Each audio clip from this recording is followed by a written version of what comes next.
Մելանիա Թրամփը կգլխավորի ՄԱԿ-ի անվտանգության խորհրդի նիստը, դա տեղի կունենա մարտի 2-ին։ Այս մասին հայտարարել է ՄԱԿ-ում Միացյալ Նահանգների մշտական ներկայացուցիչը։ Ինչպես հայտնի է, ՄԱԿ-ի անվտանգության խորհրդի ռոտացիոն նախագահությունը շուտով կփոխանցվի Միացյալ Նահանգներին, սակայն սա կլինի առաջին դեպքը, երբ նիստը կգլխավորի գործող նախագահի կինը։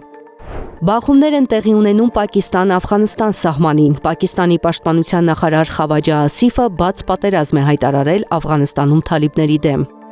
Իրանի երկնքում ամերիկյան անօդաչու է անհետացել։ Սարքն անհետացել է ռադարներից Պարսից ծոցի օդային տարածքում Իրանի հարավում փետրվարի 21-ին կամ 22-ին աղետի ազդանշան ուղարկելուց հետո։ Ռազմական փորձագետների կարծիքով անօդաչու սարքը հնարավոր է վնասազերծվել է ռուսական կամ չինական համակարգերով։ Թուրքիայի պաշտպանության նախարարությունը մեկնաբանել է վերջին օրերին շրջանառվող լուրերն այն մասին, թե թուրքական բանակը անվտանգության նկատառումներով պլանավորում է մուտք գործել Իրանի տարածք Իրանի վրա Միացյալ Նահանգների հարձակման դեպքում։ Նախարարությունից հայտնել են, որ այդ պնդումները չեն համապատասխանում իրականությանը։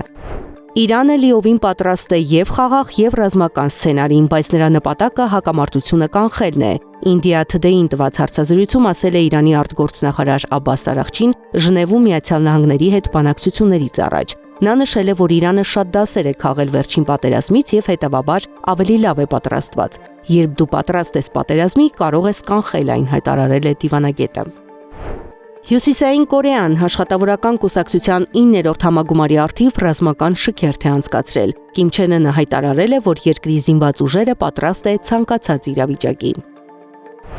Իդեպ աշխատավորական կուսակցության 9-րդ համագումարում Հյուսիսային Կորեայի առաջնորդը խոսել է երկրի միջուկային զինանոցն ընդլայնելու մտադրության մասին, միաժամանակ կոչ անելով Վաշինգտոնին հարգել իր երկրի միջուկային հզորությունը։ Միացյալ Նահանգները եւ Հյուսիսային Կորեան կարող են լեզու գտնել, բայց միայն այն դեպքում, երբ Միացյալ Նահանգներն ընդունի, որ Հյուսիսային Կորեան չի հրաժարվելու իր միջուկային զենքից, ասել է նա։